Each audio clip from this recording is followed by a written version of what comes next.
In Venezuela, we're joined by Paula Garcia Tufro from the Atlantic Council. She's the deputy director at Adrienne Arsht Latin America Center. Paula, welcome to the program. Thank you for having me. Let me begin with the aid.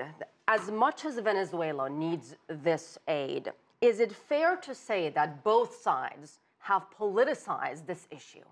I think it's an unfortunate dynamic that we've seen unfolding over the last few weeks. It's undeniable that despite the fact that the Maduro regime has not recognized and acknowledged the fact that there is a humanitarian crisis, the numbers demonstrate that it's undeniable that there is a humanitarian crisis. But I think, unfortunately, the way that this has played out over the last number of weeks with the amassing of aid on the other side of the border in Colombia and in Brazil and now also in Curacao, it has created a politicized situation on the border. Maduro has called the aid a U.S.-orchestrated show. Russia says it's a pretext for some kind of coup or to remove Maduro. Is there any evidence, Paula, that this aid is anything but humanitarian supplies? There's not. I mean, by all accounts, certainly the confrontation that's set up at the border can be viewed as politicizing the actual entry of the aid, but undeniably the need is there.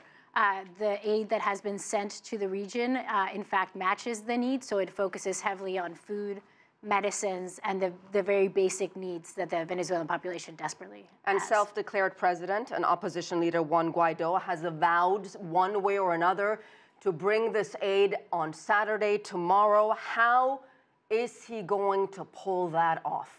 I mean, I think there's a number of variables that we're all keeping a close eye on. Number one is to state something that has been regularly reported of late, is to test the proposition of what will the armed forces do on the border. Will they, in fact, stand down and allow the aid to come in? Could they, at a very optimistic scenario, you could conceivably see them actually standing off to the side and enabling them to not only get in, but actually have safe passage throughout the Venezuelan territory. You could also see them actually holding down, as Maduro has announced, he's closed down the border with Brazil fully. He's also indicated that he's willing and considering doing the same in Colombia. So if those armed forces on the border, in fact, hold the line, then you'll see a stalemate on the border. And so that, unfortunately, in the context of both the dire situation on the ground, the significant amassing on aid on the other side, is a very volatile situation and leaves lots of room for miscalculations. Guaido recognized as president by more than 50 countries, including United States, Canada, most of Latin America, but he still doesn't have the support of key top-ranking military leaders. And can he really go any farther without their support? So it's interesting, right? I think over the last few weeks, we've all been very focused on the armed forces.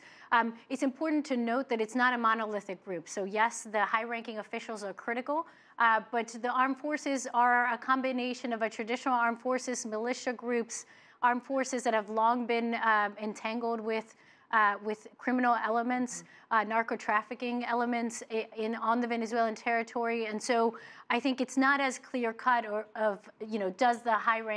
the high-ranking officials, in fact, stand down and turn over their allegiance to Guaido, and do the rest follow. It's not as linear of a logic as would make it a little bit easier to analyze. What are your thoughts on U.S. strategy, which has put a lot of pressure on Maduro's government? Vice President Mike Pence is headed to Colombia next week. He's expected to give an address and ramp up pressure once again. Is this the right approach by the United States? So I think the U.S. position has been consistent in terms of focusing very much on an economic pressure campaign. They've signaled that for months. They have, in fact, acted upon that economic campaign. I think certainly it is having its intended effect in the sense of constraining and limiting the sources of the resources that Maduro has access to sustain himself in power.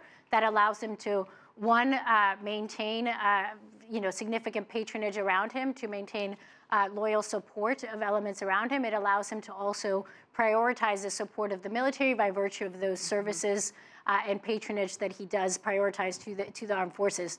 So it's effective in that regard. There's fewer sources of income. They've frozen assets around the world.